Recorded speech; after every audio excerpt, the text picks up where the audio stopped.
zinc vitamins, vitamin D. So I just called him. Yeah, he was like, okay, thanks, man. I could hear him writing that. It's like, I appreciate that.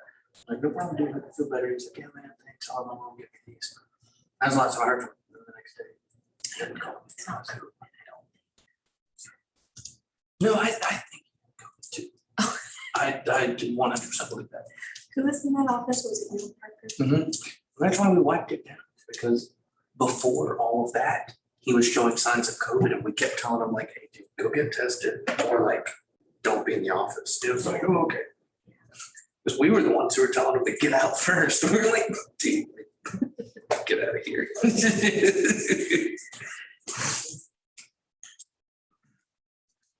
I think that is feeding. Not at all.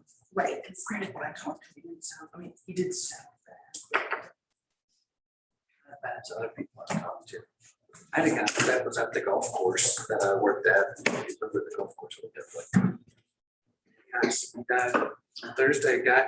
I've known him since I was a kid. Yeah, he died in the hospital, and his family's the kind that would be like, would have posted for like prayers and stuff, but like it took him so fast yes. back in Arkansas that there wasn't even time to do any like, hey, Danny's in the hospital, like, Just real quick. gone. I know I just had the same thing.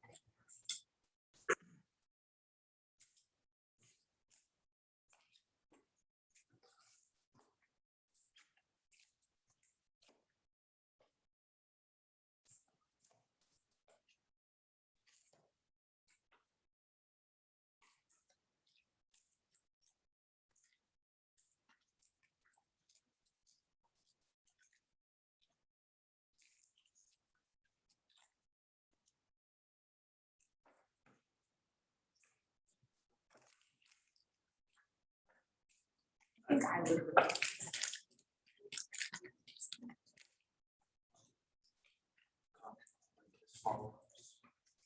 Like the people that he's like his nurturers and his appointments that he has set. It's going. There's one last. Yep, I am. I'm ready to.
Thank you. All right.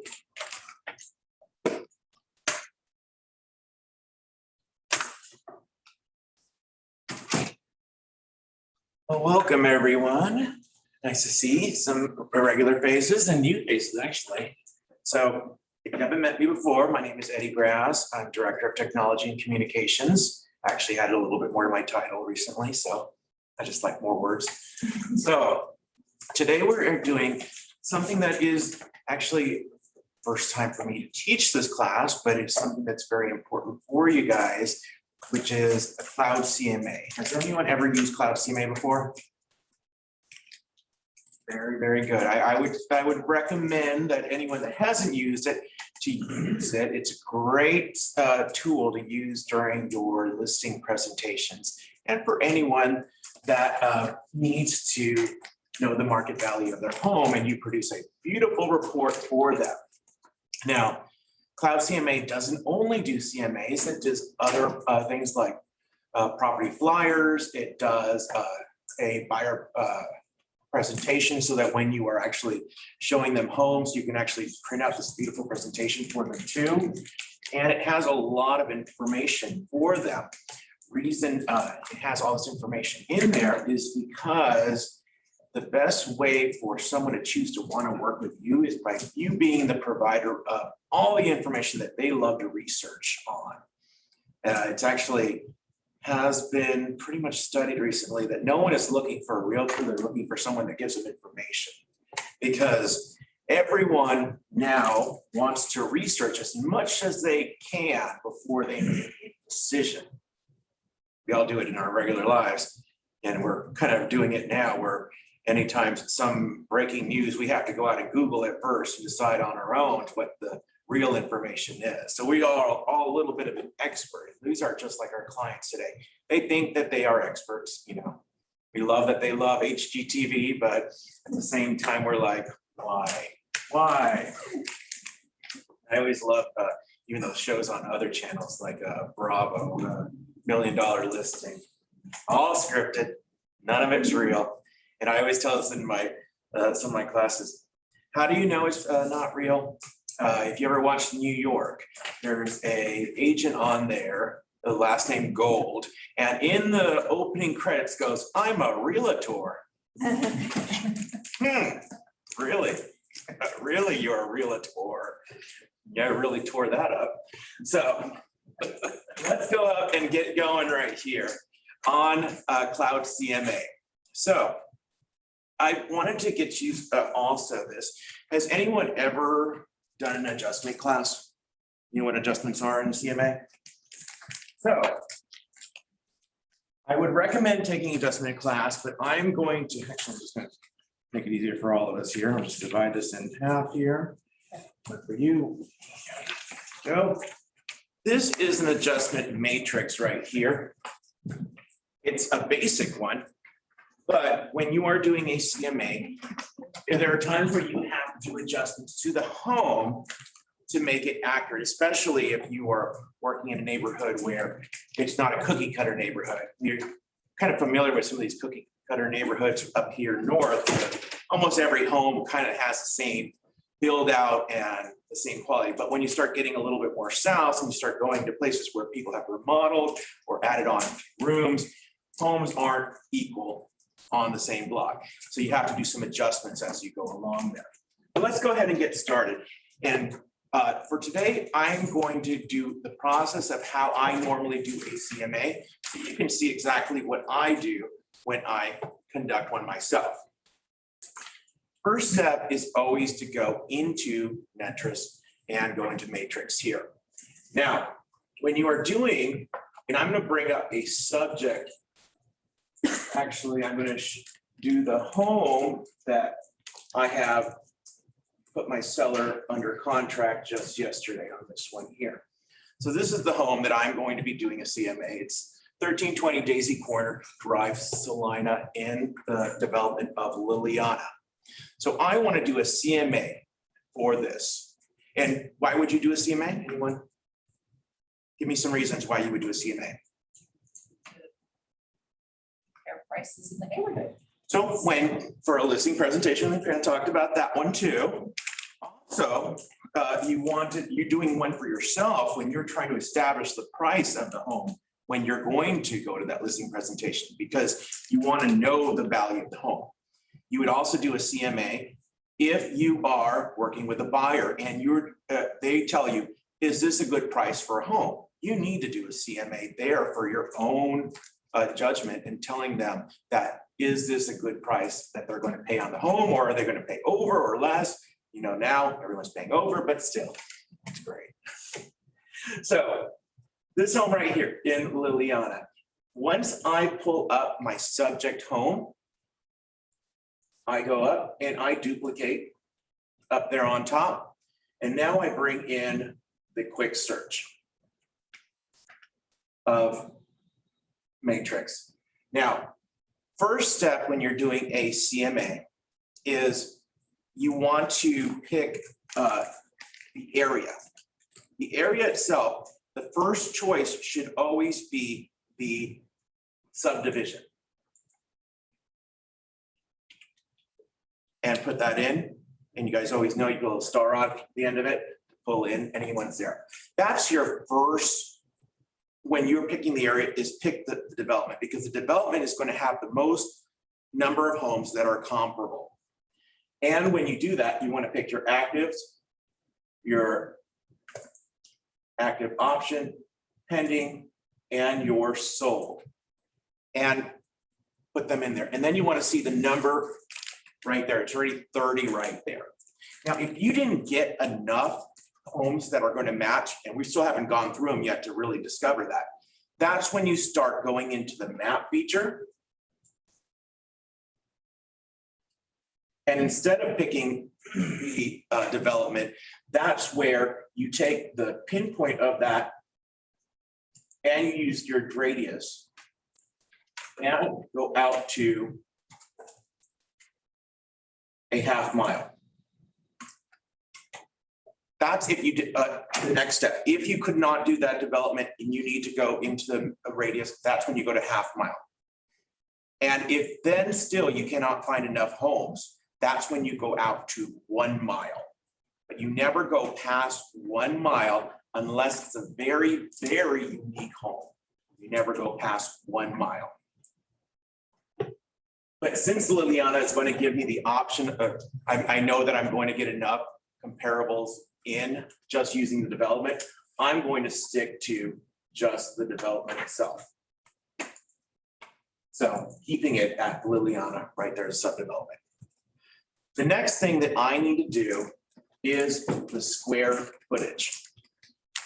You should look at your subject home, and then it should be 20% above and 20% below the square footage of the subject home.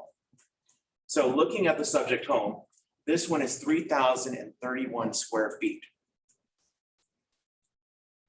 Knowing that, and I need to get my little calculator out right here.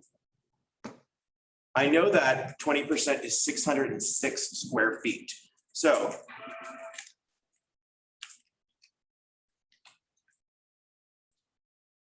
that's going to get me about, on the high side, 360, I'm sorry, 3650 is going to be on the high side up there. On the low side, probably about 2,400. That is the range that I'm going to use right there. Next step right there. Is it based on a percentage or? 20%. 20% above and 20% below. And the last thing I want to put in here before I start looking at the homes is the year built. Since this one was built in 2019, it's going to be a little different, but your subject home, you should look at it when it was built and 10 years above and 10 years below. So if this one was built in 2019, I'm okay saying 2009 plus right there for the year built. Now, before we go forward, since this is a new development community and they are still building homes in the community, I do not want to use new homes that are on the market now in the MLS as comparables. Does anyone know why? Think of it like this. When was that contract written? And when will the home be completed? So the home price of that contract was probably almost 12 months out, when prices were probably a lot less. That's why I cannot use new builds when using comparables. If I'm in a development like this, where it still has new builds being built. It's a tough thing. You have to also watch out when an appraiser starts using those new builds, because it's going to bring your price down. And be aware that another reason you should be doing the CMA is for an appraisal package. Every listing you have right now needs to have an appraisal package in it. And this is going to be one of the vital things that you are going to put into that folder. And I'm going to talk about that folder in just before we end today. Just talk about other things you need to add in there. So now that I have pulled up my active option, pending, sold, and these are in the last 90 days, and then 2009 plus and the square footage, I am want to now look at the homes that have pulled up and see if I have enough comparables in there to do a CMA. If I don't, that's when I start moving this to 6 months out, and then finally to a year as the last resort. But you really, right now in this market, you want to keep it in 90 days, just because prices are moving so quickly. So now that I've done that, I'm gonna go to my results right here.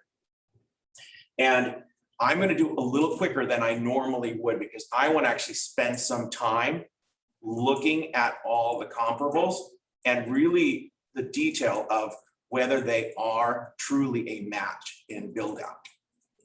But I'm gonna go a little quicker here. And I know that most of these are going to be comparable because they were built by comparable builders. Most of them were between David Weekley and Perry Homes and Highland Homes that were built here. So I'm gonna go ahead and select that, knowing that this is 2952, subject is 3031. They're both 4 bedrooms. Here's another one, 4 bedrooms. I'm gonna keep my subject one in there as the active option. I wouldn't keep it as a sold one. And here we go. Here is a new build, 586. Even though it looks good, I'm not going to use that one right there in my pendings. Here's another pending one. Use that one. And when I'm actually looking at these homes in detail, I'm actually looking at the pictures, looking at the descriptions and everything like that to really determine whether it is a comparable home.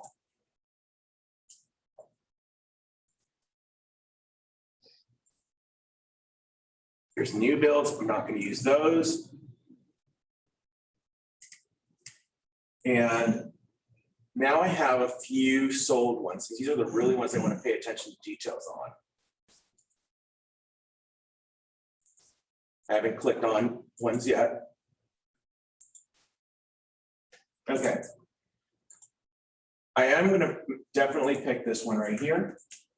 Definitely pick this one right here, because this one actually is a 3-car garage too.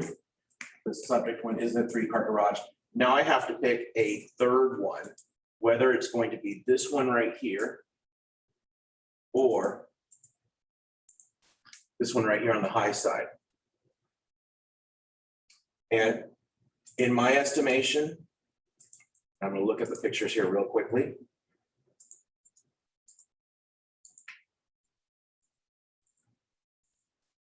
This one is also a Perry home. I can actually tell from their build. You can already start getting clues of different builders, and it'd be good to tour different homes to actually see that. The reason I'm getting clues that this is a Perry home is because of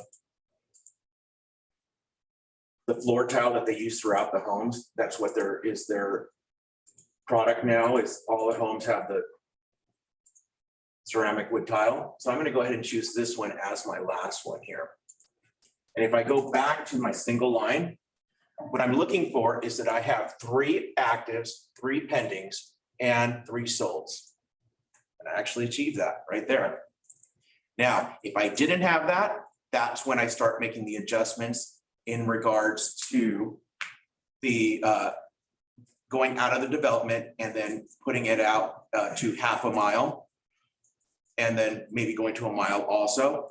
Also, I would do changing that up in regards to the making it longer than only 90 days and making it to 6 months there. That's where I would start adding more. But my goal is to get 333 right there. Any questions so far? With that, where you're at, the geographical area you're in is gonna have a big impact on some of that there, right? Because I'm nowhere near Plano.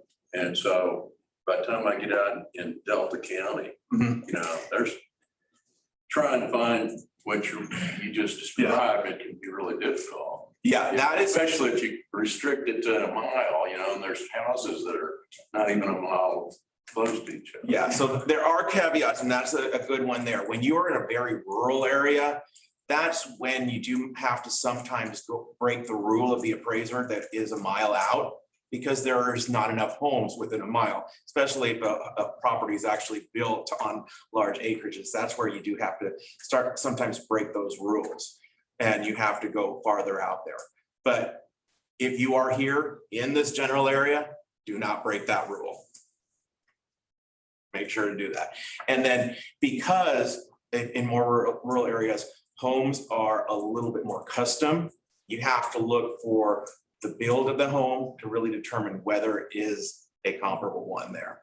Because a home could just be a converted shed, it could be a mobile home, and those are all rated very differently. Sometimes when an appraiser does that, they're going to weigh, instead of this being the comparables, they're going to actually start weighing things like the cost of the build of the property to be more weighted than the actual comparables when you get to that point. So just be aware of that.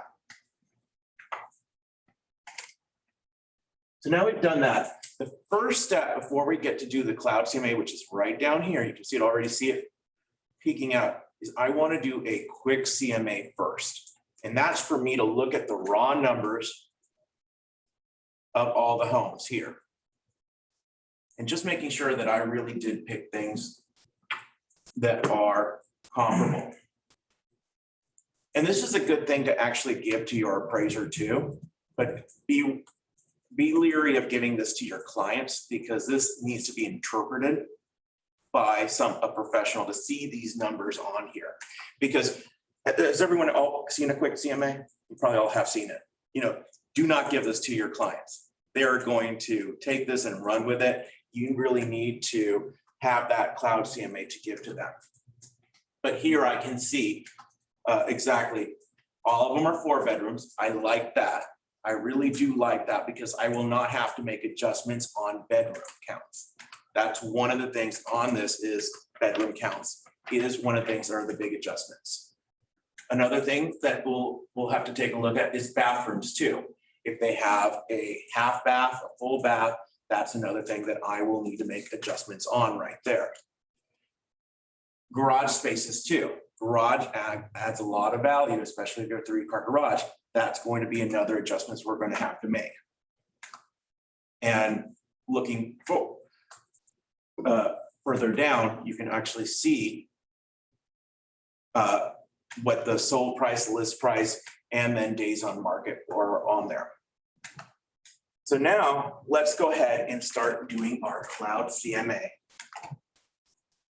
So I'm going to go back here and I'm going to go ahead and pick the cloud CMA right there. Pull it up. And if you've done this before, you probably know first thing is to actually put your client's name in there. I'm just going to say Bob Seller. And I'm going to put the subject property in there too.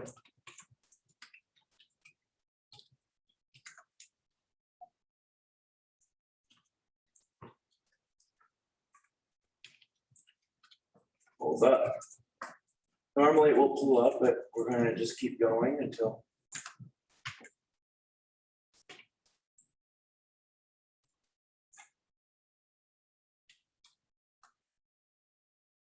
No, nothing.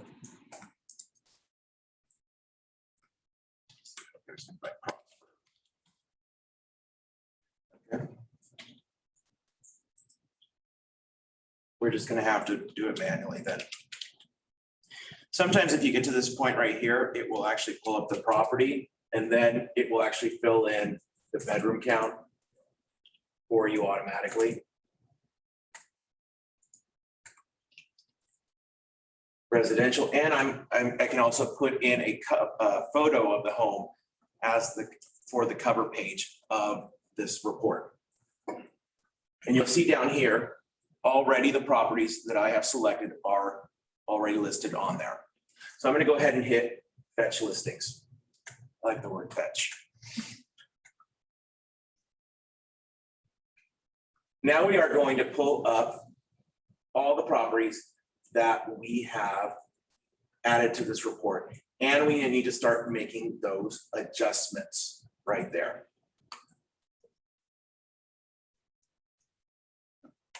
So first adjustment we're going to make are, since we don't have any bedroom adjustments we have to make, the only adjustments we need to make now are the bathrooms right there. And I see a half baths right here. The subject one does not have a half bath. So I need to make an adjustment. Can anyone see what the adjustment I need to make on this is? On this?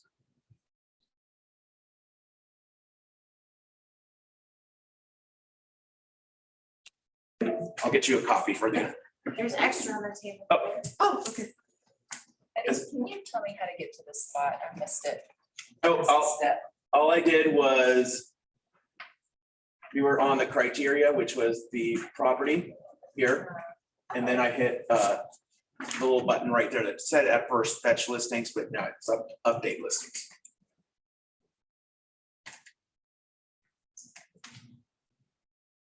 So does anyone see what a half bath for this home? And I'll bring up the subject home.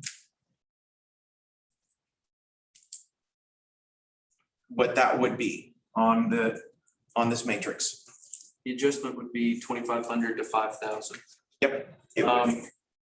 So would we be adjusting the two properties that have the half baths to lowering their price? Yes, we are going to lower their prices. So when you are making an adjustment, that was the next step I was gonna say, is once we know how much we need to adjust for it, and it's between 2,500 to 5,000. Since this is right around the 500,000 mark, I'm probably going to keep that 2,500 as the adjustment there.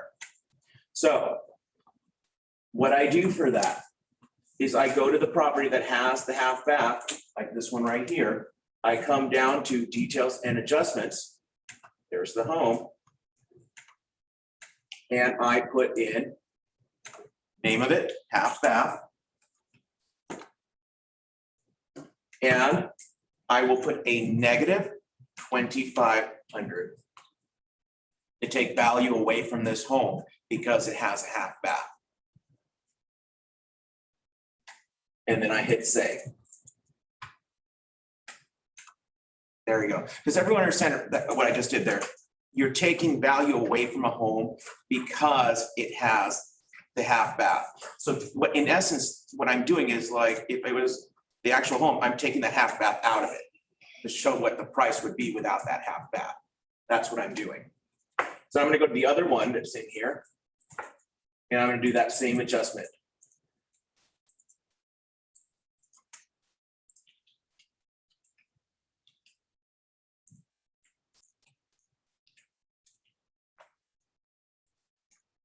Okay, so now the next adjustment I need to make, I'm gonna close these up because it sometimes gets a little messy when you keep them open here.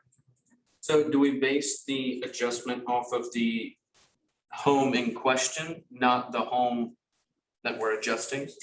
So we're taking the adjustment off the home that Yes. we've selected as a comparable Yes, as compared to the subject one. okay. I only asked because that other one's like almost 700, so I wasn't sure if that changes things. Yeah. So now we have to take a quick look in here and see, because it doesn't give me the quick detail. That's why I have that little quick CMA there. And I have to look at ones that have a 2-car garage instead of a 3-car garage, because the subject one has a 3-car garage. So can anyone tell me what the adjustment for a garage would be? 7,500 to 15,000. So I'm gonna keep it at 7,500 because it's so close to 500. And now I have to make the adjustments to any ones that have a 2-car garage. We're gonna start with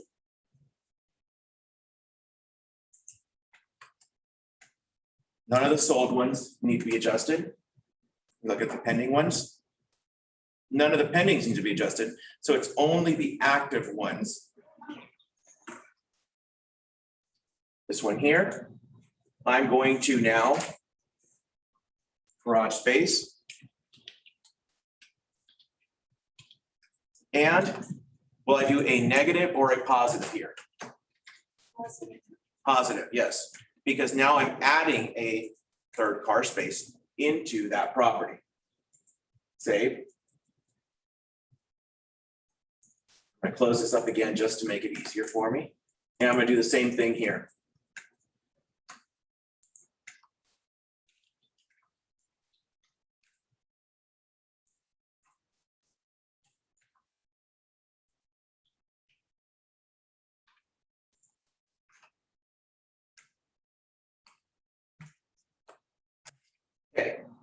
The last adjustment that I will make on this property right now, looking on here, everything else pretty much is equal. None of these homes have pools, so I don't have to worry about that. Hot tubs, none of them have hot tubs. We are good on the bathrooms, garage spaces. All of them have sprinkler systems, all of them have security systems. The portico share, none of them have that. Workshop, none of them have that. Concrete circular drive, none of them have that. Deck, this is actually an important one. On the subject home, I'll show you what I'm talking about. A custom enclosed patio was built on the home. That's kind of similar to the pricing for a deck on here. So the deck is $3,000 extra. This is actually a good story for this seller. He spent probably close to $20,000 on that enclosed thing. And this is where I can tell him it only added about $3,000 to the value of your home. So just be aware when someone is telling you, I've done so much to this home. It's amazing. It's going to sell for so much because I spent $70,000 on the home. Sorry, it doesn't add that value because things are appraised at different values. So I do have to make an adjustment. I'm not going to do it just for time's sake, but I would go through all these homes and add $3,000 to them for that enclosed patio. You guys understand what I just did there? Just to add that value there. That's a special thing there. And every home other than that one had it? Yes.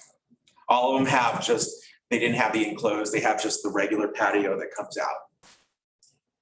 And then going all the way down here, all of them have all the way to fireplace. Now, this is a very basic one. This is why I recommend taking an appraisal class, because if you get the full appraiser one, he's gonna have all the way from wood floors to granite, all those things that you can change the value of a home. So that's why I recommend getting those or asking an agent that had one. I actually had one from years ago and I've been kicking myself because I don't know where I put it. And I had this really nice one and looking for it. Even for this class, I was trying to find that one, but I couldn't find it. But this is pretty much a good one to get started with right there. One last adjustment I need to make on these homes. Does anyone see the last adjustment I do need? It's on here. The age? Nope, we're good on age. Because as long as we're keeping it between 10 before and 10 after, we're good. It's actually the square footage. The square footage, and this is the one that you're gonna have to do a little bit of math on. Because what you need to do for the square footage is looking there, you'll see that it's $50 per square foot.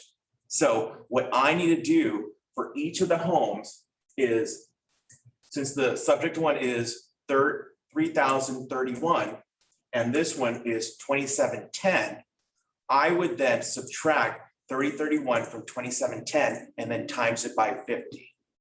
And that would be the adjustment for the square footage right there. And I'd have to do that for every home. Unless the home had more square footage, then I would take away that amount. So if it was 3038, then I would take that one. There's a difference of 7 square foot, 7 times 50, whatever. I mean, I was good at math. 350. So then I would do a negative 350 for this home right here. And I would do it just like I've been doing for the other ones. Square footage, negative 350. Just like that.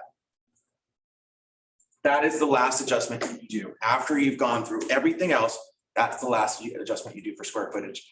It is time consuming. I will tell you, you need to spend a good amount of time when you're doing these CMAs because you are a determinant of price. Does everyone know what that means? As a real estate agent, you determine price. And if you are helping someone sell a home and then buy a home, anytime they transact, you have just changed the price in some way. So we, as real estate agents, actually have this amazing power that we're changing the price in the market. Every transaction, we change the price. And you need to be good stewards and be doing these to determine what is the good price to sell the home. And especially looking at the trends in the area. So once I've done that, I'm not going to go through all the adjustments I would make. I'm going to then determine what the price of the home is based on the summary of prices after I've made all those adjustments right there. Right now, let's say we did these. This is not going to be accurate because I haven't done all the adjustments, but I'm going to look at those summaries right there. And it says on the low, it's 570, medium is 595, average 610, and high is 679, 900. Now, can you really determine the price from just those numbers? No, you kind of have to look at that quick CMA really quick too. What are other people selling their homes at? Okay. Let me switch that one back up there. Other people are selling their homes at 614 and 679. That kind of accurate right there? Ooh, that right there. Okay, so, but that's still on the high side there. Now I'm going to look at the sold. These all were listed at 524, sold for 570, 529, 576, 550, sold for 590. So even though people are selling in the 600s, you're going to see that everything comparable has sold right around the 600 mark. And probably by the time this one closes, it's going to be at the 600 mark because everything is selling for more than what it's listed. And the price keeps moving forward as the date moves forward. Look at that, 623, 77, 715. It went from 570, 576 to 590. I can see that there's a trend going forward. So really, by the time this closes, it's going to be in the 600. So now, what would you guys suggest for the list price of this one? I don't have to, I'm not going to hold you, you know. 575. Well, that's what I listed it at, 595. From that determination, I listed at I said it's good to list at 595 with the goal of getting over 600 because look what everyone else has done. They all listed lower for the goal of getting higher. So I suggested 595. Does anyone want to guess what it is under contract for? 615. Got it, 650. Oh, wow. And that is, but should I have listed it at 650? Because I probably would have never got that 650. So look at this person right here that listed at 679. And that is a reduced price. It was actually listed at 699. And it's been on the market now for 25 days. So is this agent doing their, I'm speaking out of turn here because I shouldn't say this, but is this agent doing a good service for their client? Telling them to list, even though he may get 679, but is it good to list at that price? No, because it's probably going to sit on the market because people are going to be turned away. And you know, always know that someone always has their budget of, I want to keep my budget below 600, but then when they find the perfect home, they'll go a little higher. So that way I determined that. So in this report, suggested price, I would have put 595. And did you have multiple offers on that? I did, and it was it actually, I'll just tell you the history of that. So it was multiple offers. First person actually put it under contract and then they backed out 2 days later. It was over 600 and then put it back on the market. That person came back and said, I have regrets. I want it back. Here's my offer again. And I said, too late. We already got another offer, better. So what happens? Did you have a backup offer? I did not get the backup offer because it was just such fast timing, put it back on the market and they already started receiving offers again. So David, is there a way to put a range in that price? say again, Is there a way to, on the suggested price, is there Yeah. a way to put a range? you could put a range too. Yeah, so that's a good question right here. So if I wanted to, I could actually put in a range.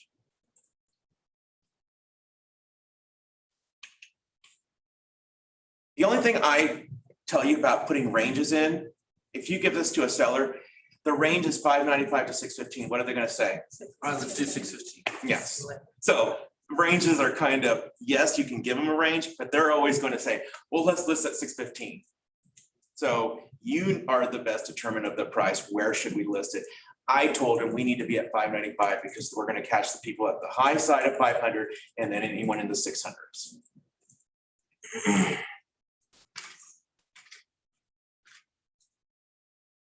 Also in here, you can do a seller net sheet here.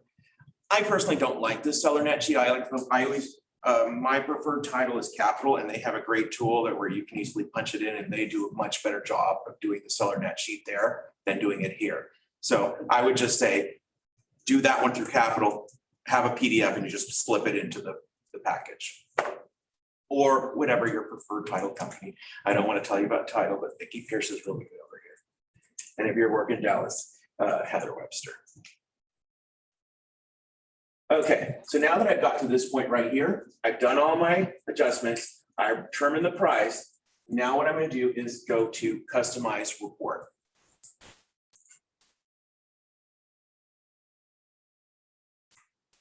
And with your package with Netris, you get anything that's in the standard folder right here as filler documents to put into your report. Some of this is going to be just educational material.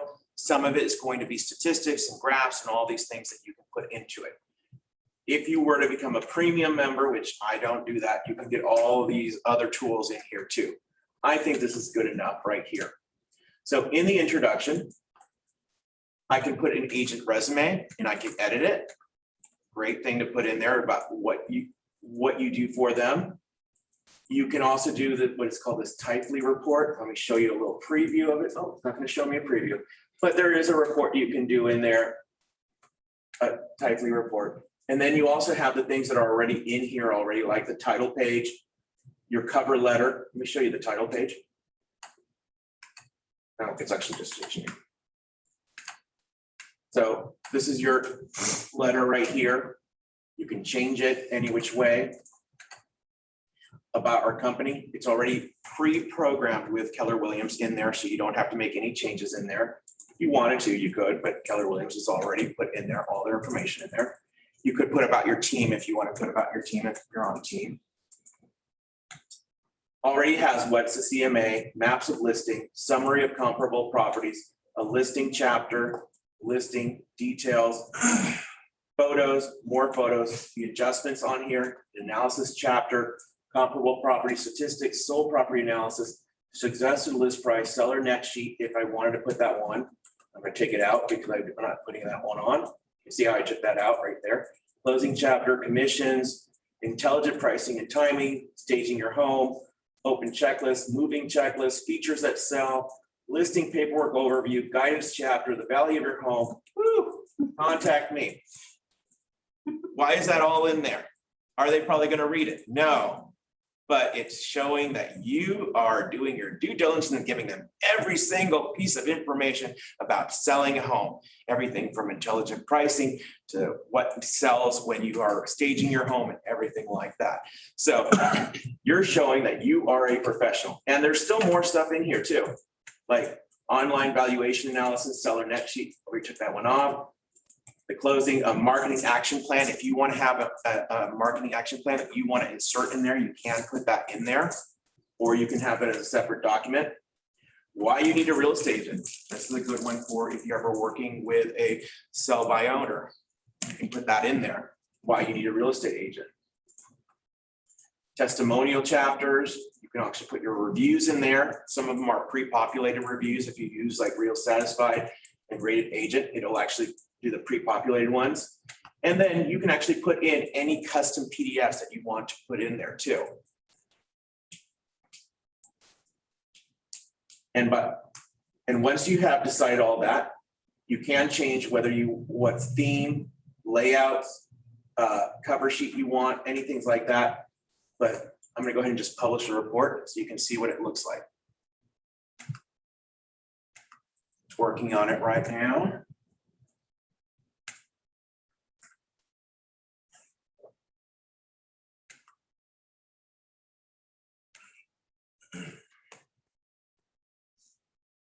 Takes a little bit of time.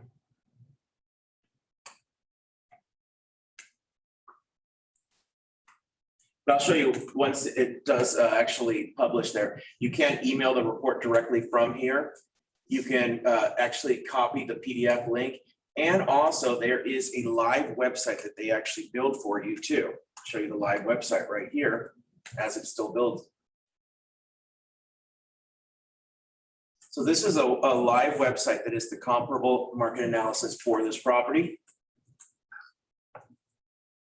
What is a CMA? All those documents are right there on the website for them. How long does that website stay live? Actually, I have ones that have been live for years on there, so. So there's just a database within Keller Williams with all these, that's awesome. Yeah. So like our company, let me just go to the comps, the 9 comparable, and see how it pulls it up. Great for a presentation doing this. If you bring your laptop and just bring that live site, you can do the presentation just like this, going through all the comparables, and it'll show all your adjustments and everything like that as a map and 2 here.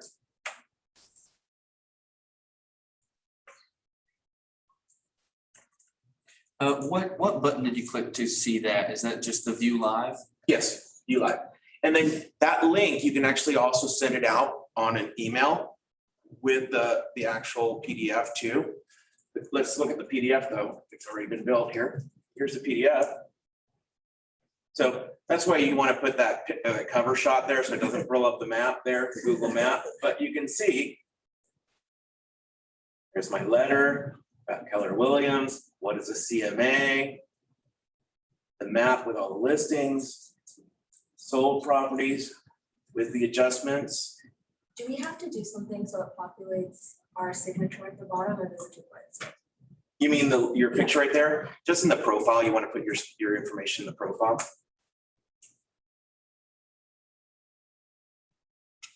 Looks good, right? And how long did I actually take that? Actually, I was speaking longer than I should have, but you know. Now I just print this and I put it in a folder and I bring it to my listing presentation.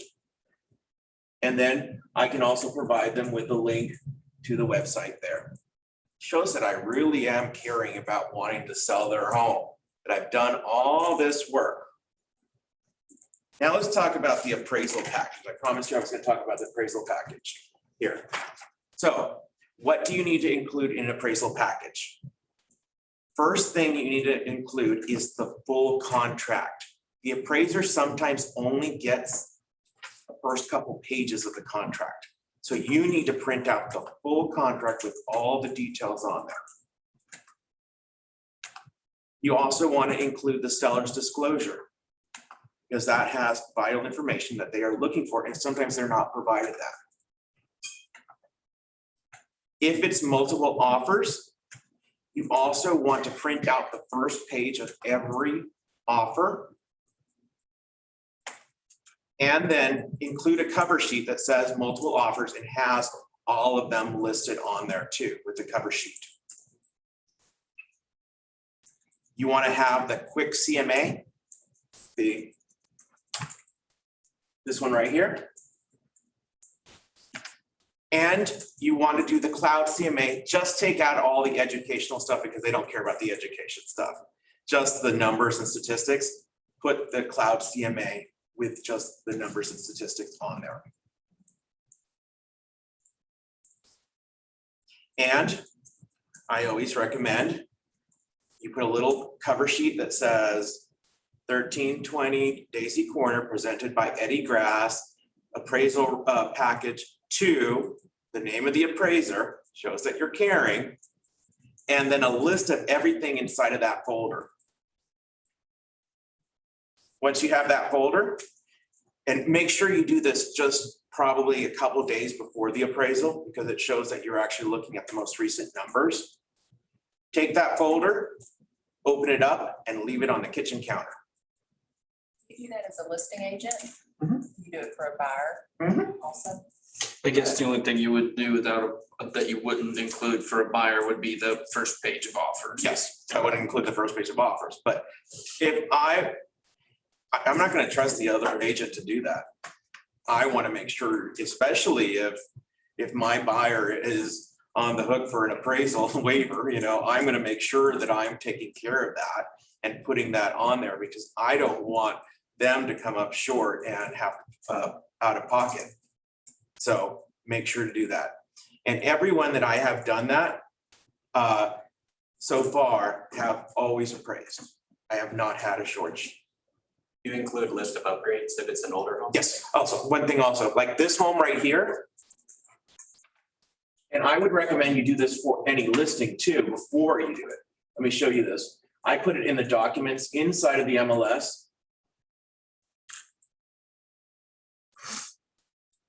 Upgrades and improvements. I put that in the listing and I create a document with everything that was done to the home with the price that the person paid. Showing that the total upgrades of this home when it was built was $71,000. And this is a list of improvements that were done after the property was built, $7,000. So I would recommend for any listing, you also do this too. It shows that you care about the listing and you care about their home, because they're still selling their baby. They're trying to get rid of it, but they still care about it. So make that list of improvements and then include that in your appraisal package. The dollar amounts, did you get that from your seller? Yes, I go, give me a list of every improvements you've done to the home. And I wrote them all out and go, how much did you pay? How much did you pay? How much did you pay for that? Any questions, guys? We went through a lot of important stuff today. Very good. Beneficial for you guys? Okay. Do want to tell you there is another CMA in Netris. I prefer the cloud CMA, but you can do the other one if you ever want to do that. It's right here. That one is not as user-friendly, but you do have to pick someone randomly. And you go to the pages. You can see it's not as user-friendly to do this one. You have to every time select what pages you're going to put in there. If you already have a standard template of what you like, the cloud CMA will retain that for every time you do a cloud CMA. So, but this one I would have to actually go in, okay, I want the cover sheet with the photo, I want this, I want that. Minimums, all these things. Once I've done, I go to the subject. I have to pull it in from the MLS. Cover sheet, the comparables. The adjustments is not as easy either. You can see it doesn't really give you the ability to put, even though it has the most common ones in there, but still. And then you finish. It doesn't look as nice. Any other questions, guys? So when you say take an appraisal class, where would that be, through Champion? Generally, title companies do it. Look for their emails and they're going to have an appraisal CMA class. Okay. And it's taught by an actual appraiser. That's where I learned all of this, was from taking those classes and learning from an actual appraiser.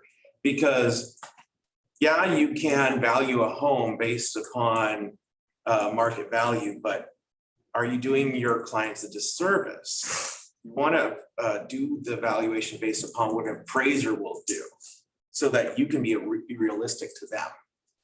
And this way, they won't have shortages, shortfalls, all those things that are the scary words in appraisal or. Any other questions, guys? If not, I thank you. And I believe this class was recorded, so you guys can go back to it and take a look at this. It will be on the KW Plano videos page. So if you do want to see them, I think all classes going forward will be recorded and put up there. So you can see them if you aren't able to attend. Thank you, Eddie. No problem. Thank you, Thank you. Thank you. Thank you. CMA explanation.